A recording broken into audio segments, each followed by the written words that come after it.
called Birds of Passage by Kiran Doshi, who was a diplomat. He was in the IFS. He's since passed, and I was looking up his reviews for this book, and I discovered that this book is actually not the most popular of his writings. He's had a couple of other books that have been award-winning books. This one was probably too much of an inside joke and poking a lot of fun at his own colleagues in the Indian Foreign Service. So yeah, it's a pretty sophisticated kind of sense of humor. It's also a product of its time. So a lot of the characters are basically chauvinist. A lot of the characters have they're very politically incorrect in the inner workings of their mind or the way that they speak when nobody else is in the room. So yeah, I mean, I feel like it's a particular sense of humor that like some people may or may not like. But I actually really like the book, and I'm not offended by it at all. So yeah, I'll just give that as a caveat before you decide to look it up on Amazon or order the book. Also, like a word about the sense of humor. I don't know if any of you have watched comedies like Arrested Development, but I would sort of say it's akin to that. The central character, who is Indian Foreign Service officer called Abhay Kumar, is like this like serious guy. And every time you go into his inner monologues, he's always thinking about India-Pakistan relations because he's like an India-Pakistan specialist, and he's always thinking about how to make it better. And he's constantly being interrupted by people coming in for meetings, and the meetings are always about something absolutely ridiculous.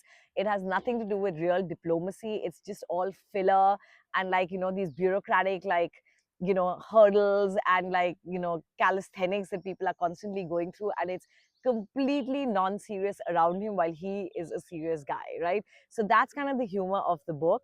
The other thing I will say is that the plot of the book, I'm not going to give the whole plot away, but I'll set it up enough so that hopefully you want to read it.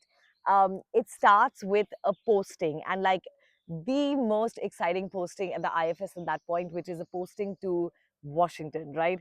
And the reason for this posting is because AS admin, the officer in charge of like posting people in the Foreign Service in the Ministry of External Affairs, his wife basically tells him that Abhay Kumar's wife is like challenging her for like the chairperson position of a non-profit, and she just can't stand it anymore and do something about her. And the husband says, what can I do? And she says, make her husband like a job offer, like give her a posting to America. They can't say no, like just get her out of Delhi basically. And so that is the reason why Abhay Kumar is summoned into this guy's office and is basically offered Washington. And Abhay Kumar doesn't know if he wants to go to Washington. He actually wants to stay on in MEA, and he wants to be around till this job in our embassy in Pakistan opens up. And so he's not really sure if he should take that posting. And obviously people are shocked, like why will he not want to go to America, like what's up with this guy? And ultimately, of course, his wife says we have to go to Washington. So he says yes, and like MEA is now buzzing, right? People want to know, who is Abhay Kumar related to? Who is his wife related to? Like, how did he get this like most exciting posting? And then as you kind of enter this world a little more, you realize that like everyone is kind of like buzzing around, just trying to figure each other out, trying to figure out what their connections are, and trying to kind of in a way scam the system to get as much as they can out of it. So there are a couple of like moments that I found like especially funny. There's this thing where Abhay Kumar has to get a briefing for the US. And, he sort of is musing that earlier in the MEA, they never actually gave briefings to officers because they just wanted people to go with an open mind. But then there were all these embarrassing incidents, like once a diplomat went and started like praising the government, of the country that he was in, only to realize that the government had changed a couple of months ago and no one had briefed him about it. And then, incidents like that that just show like the absurdity of like just going in blind. So that's part of it. There's this chapter where he's now flying to the US, and they say that he's flying Swiss Air.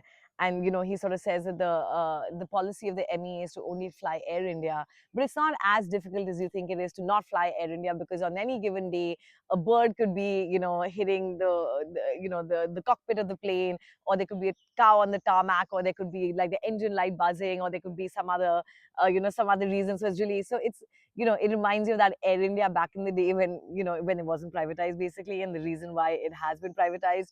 And then there's this like this comment on how the president of India had to go for this trip to some other country to give a speech, and it sort of gives the guest list on the plane, which includes like his 4 children, 17 grandchildren, even the cook was taken. They're like 18 journalists and 20 somebody. So it's sort of like it's a farce, right? It's showing the absurdity of things as they were. So anyway, now you have Abhay Kumar, who his wife chooses to stay back in Delhi while he gets his posting to make sure that she can contest the elections and then become chairperson of this NGO and then come to Washington. So he reaches Washington on his own, and he's talking to the people who are already there. And they kind of, one of his new colleagues tells him, they're like, "Oh, it's good you've come because the person who had the job before you had a breakdown." And he's like, "What do you mean had a breakdown?"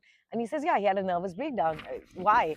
And he says, "Because of the visitors." So this idea is kind of planted a little early in the book that like there are these visitors in Washington, and then as the book, as the plot takes off in Washington, you realize that the Indian visitors that come once summer starts in Delhi and only go back around Diwali time is the main job of the mission over there, just to handle like all these crazy cast of character visitors who come.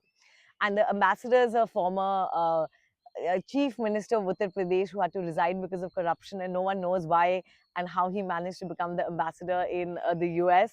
But between him, Abhay Kumar, and then all these like crazy funny characters who are in the embassy, it just is this farce that carries on. And he's the only guy who really wants to do with the business of diplomacy, but everyone around him is just up to in their own worlds. It also has like these amazing monologues about just bureaucracy, right? Like he talks about this guy who kept dropping what's it called, paperweights onto the floor and making this noise. And so he tries to ask the ministry to give him a carpet, but carpets are only allowed for senior officers, right? And so, like, then there's a whole file that's being requisitioned. Or there's one story of one of the officials in the embassy who says, "Oh, well, we have a CBI dinner tonight. Do you want to come for that?" And he says, "CBI dinner? Like, why is the CBI in Washington?" And he says, "Oh, well, there was a former diplomat who actually took a horse back to India. And now there's a case against him because it's possible that the horse was pregnant when he took her back. So he didn't actually pay tax for two horses. He only took, instead of paying tax for one, he should have paid tax for two. And so for the last 5, 6 years, a CBI team has been coming to Washington to investigate. And part of their investigation, also, they go to all countries that are like, horse racing countries just to understand more about horses. So they've been to Europe a number of times. They've been to the Middle East a number of times. And we expect this investigation will carry on for a couple more years, right? So just like poking fun at how government funds are used and abused for like these, sham reasons. So yeah, there's a little bit of like the husband's description of the wives, which is like extremely MCP. Like they paint their wives as these like unreasonable characters, larger than life, but they also show them as women that they are absolutely terrified of, and they do whatever they want to do.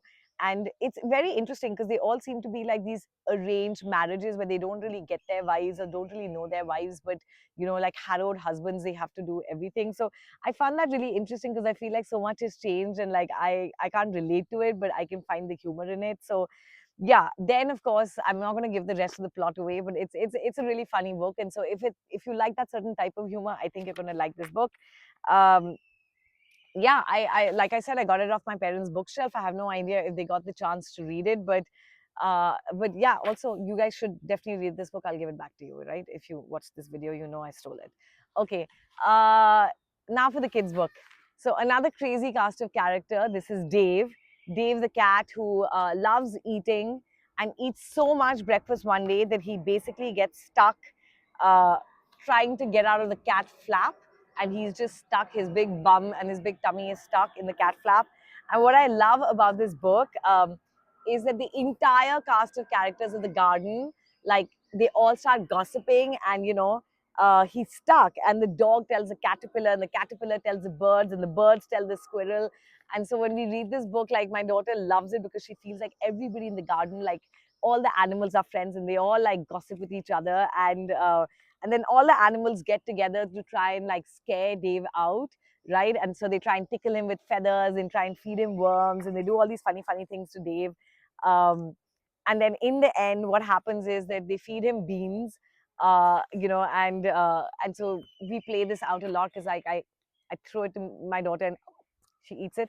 But in the end, the penultimate scene is that something very big happens, and ultimately Dave farts so loudly that he flies out of the cat flap into the sky. and then he makes his way back home. So it's definitely a very cute book. It's a very laugh out loud book. Both these books are definitely laugh out loud. Here's Birds of Passage by Kiran Doshi, and here's Dave by who's it by actually? Um, it's by Sue Hendra, and they are both great books to read.